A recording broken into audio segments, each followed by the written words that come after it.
Hello everybody. 70% of IT and digital transformation projects partially or completely fail. And this has been the case for the last 40 years. Google it now if you want to, and you will see that I am right. I think we need to do something about this. Let me talk a little bit about the reasons for this. IT projects and digital transformations are highly complex. The first thing is they're not linear. Had you noticed? I talk about the exponential iceberg of resource. One little rather innocent looking business management level requirement for an organisation under its waterline has a volatile, unpredictable, exponential sized piece of resource, time, etc. And you've seen many projects keeled over by this. For example, the NHS IT project, which must have been 12 or 15 years ago now when it got cancelled. So people have a tendency to bite off more than they can chew. How do we address this? Now, in the old days, if you'd have asked me, who's been looking at IT success fail for nearly 40 years, yes, I am that old, what the reasons were, I would say, well, there were lots of reasons. The one that tends to come up all the time for these failures is the requirements weren't right. Oh, God, blimey, that one. That's a separate video for another day. But the one that I want to talk about is this kind of biting off more than you can chew. Because I'm afraid to tell you, it's got harder and worse. But when we know what we're up against in life, we can definitely get a lot better at it. You see, in the old days, before we had so-called digital transformation, we were just running organisational and business IT projects. Well, I say just, that's a big challenge. I would have said people tend to bite off more than they can chew, and it keels them over. However, now we're in this world where we've got transformations going on all over the place, and you've got to do it. You're caught on this treadmill for a whole bunch of reasons, which I'm not going to go into now. You've got to get stuck in there, and it's a bit of a catch-22. It's a contention, almost a paradox. You've got to do it. And then people will say, you can't tinker around with a transformation. You've got to get right in there and look at, doing a whole new way of doing your business. Look at your business model. Maybe we should be selling that product and not this product. Huge, great changes. So there's the contention straight away. How on earth do you navigate this? Because in the old days, you and I might have agreed, well, don't bite off more than you can chew. Do something sensible, make some progress. Now, people are saying, no, you can't do that. You can't even do that. You've got to get right in there and throw it all up in the air. Now, what would help this? Okay, let me give you some other reasons for these difficulties. By the way, this 70% fail, I would like to see going to 70% success. And I'm going to start talking from today about how we do that. And notice I use the word we because I like to be very collaborative, and we all need to do this.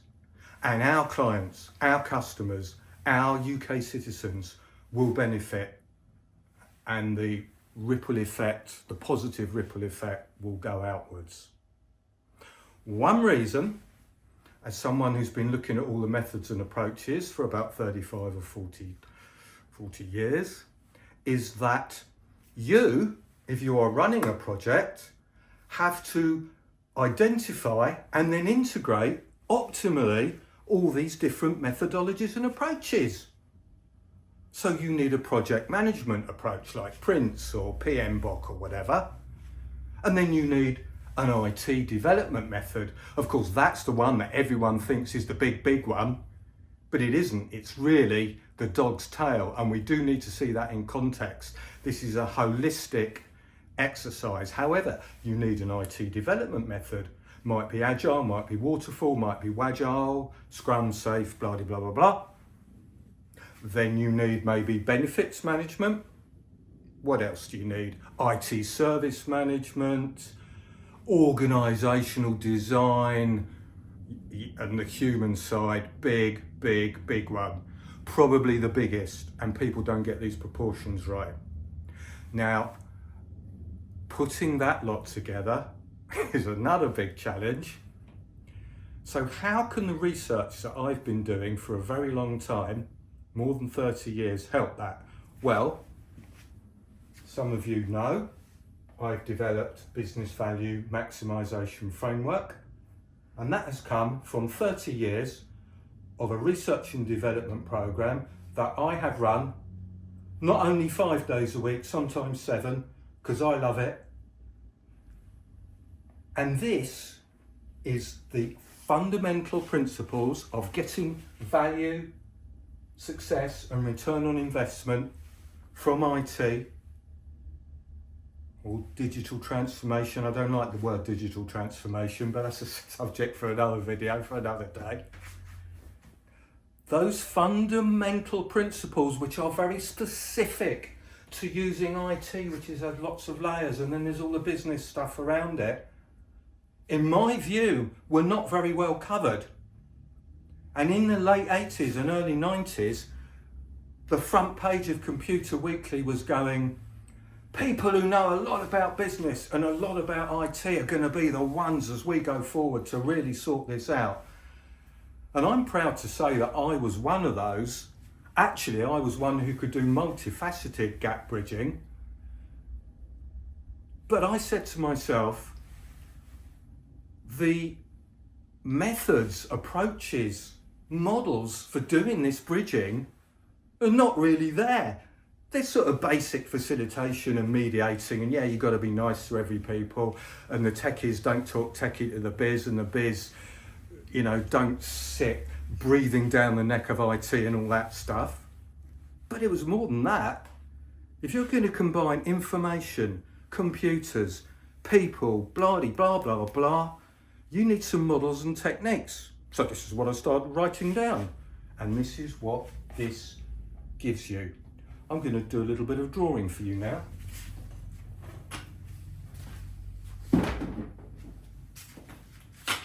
Imagine we're going to build a block of flats.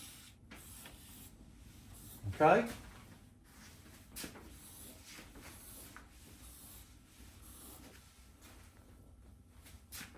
And here we've got these methodologies that I was talking about. We've got to develop some IT, and there's a bit of biz and project management and all those, and service management, and they've all got to be, you know, these floors have got to be beautifully aligned, and it's all got to be working optimally together.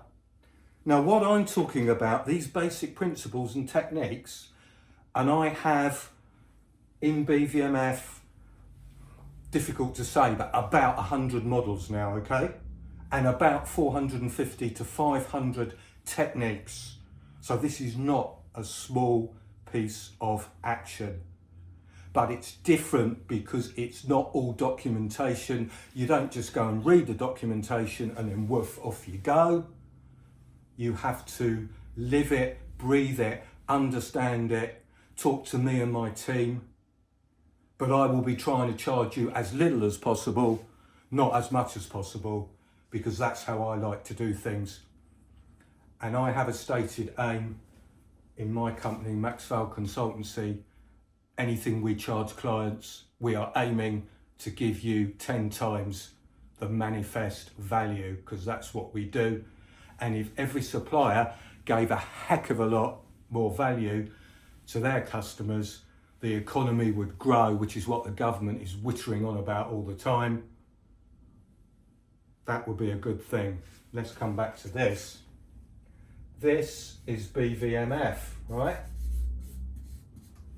Now that is the foundations of that block of flats. And at the moment, what you are trying to do quite well, usually. Obviously, not everyone is failing at 70%, but in order for the surveys to show that statistic, some are doing better, some are doing worse.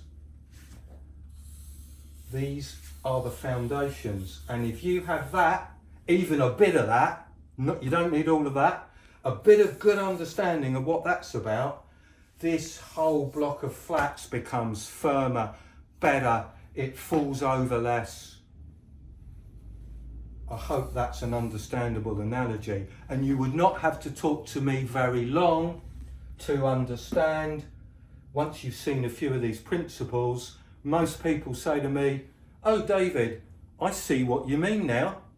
I get a lot of people, as soon as I start talking about this and trying to make people aware we have this available, "Oh, you're trying to do this, you're trying to do that, you're trying to screw money out of us." No, I'm not. But you've got to talk to me to find that out, haven't you? Jumping to another quick couple of analogies before I finish today. It's like having a jigsaw. Let's talk about a jigsaw. And you've got these pieces, you've got waterfall, you've got prints, you've got blah, blah, blah, and they don't fit together very well. If you come and talk a bit of this with us, and there's plenty of this online, by the way, which I can point you to, the jigsaw, those pieces will fit better. The missing pieces will become the missing pieces will arrive and become part of the jigsaw, and the whole picture becomes clearer. And when it falls off the table, instead of falling everywhere, those pieces all fit together so well that you just get a better result. A final story analogy would be like baking a cake. If you're going to bake a cake, first of all, you want to know, what sort of cake do we want? Is it sweet? Is it low fat? From the stakeholder sponsor. Then you need to understand all the ingredients that you need and the role of each of those ingredients and how they work together to get the final result. And in IT, business organisational projects and transformation, I personally don't think that all those ingredients have been very well defined and understood. Therefore, I have a whole bunch of models which explain that. For example, I have a business value equation, which is quite simple. Somebody who's got about 11-year-old maths under their belt would understand it. It's very simple. But the key is I've got the 6 or 7 or 8 key variables, components, things that you need to put together to make that value cake. You can learn a lot more about this. We have a lot online.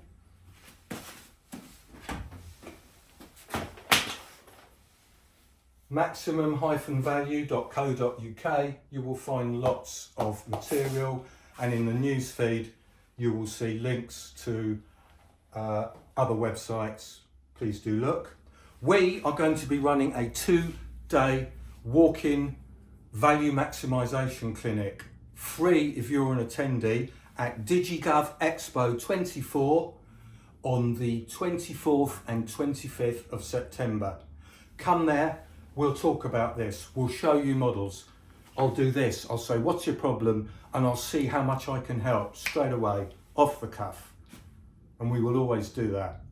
On the second day, I'll be presenting, talking more about my 70% success initiative, which I'm now starting. And then in November, we're repeating this walk-in clinic and presentation at Government Transformation Week, which is on the 5th and 6th of November. We'll be there with our clinic, and it's at the Intercontinental Hotel, which is right next to the O2. I would just like to say thank you for listening. I hope you enjoyed it. I look forward to talking to you soon. And I'm now going to leave you with some rousing music that we have set up. to get us all feeling like we're collaborating and going somewhere exciting. Pip, could you put that music on? The gramophone is, it is working. I bought a gramophone for this. It is working, but we haven't got a music license. Can't do that. Okay, I'm going to have to write a song. Maybe I'll play it for you next time.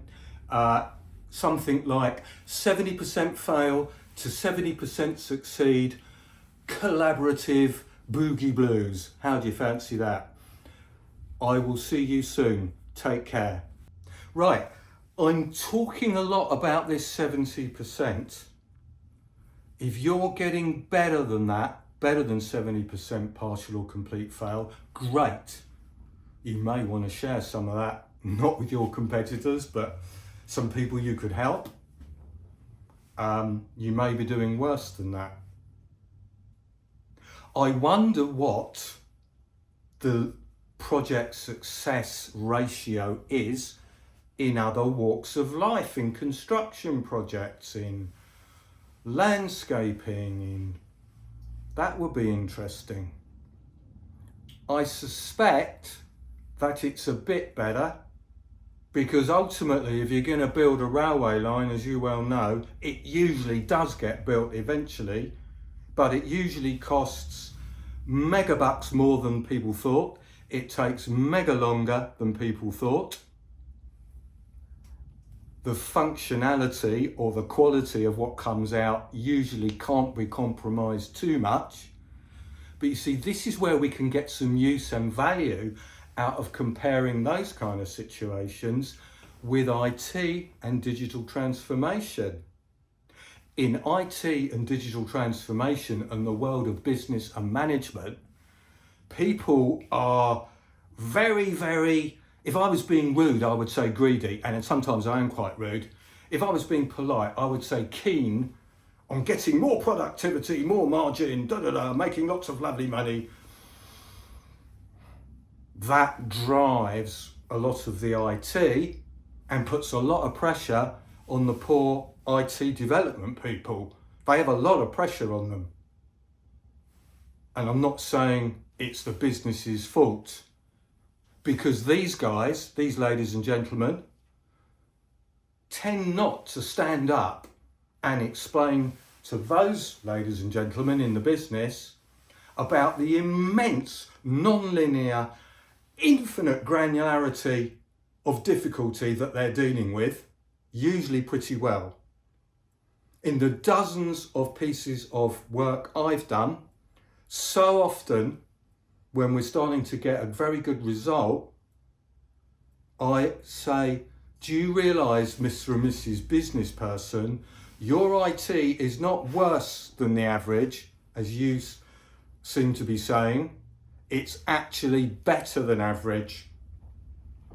That's probably because, with all due respect, you can't see that great big picture that is possible to see when you're outside. And if you learn a little bit about this, there's quite a bit of that in here as well.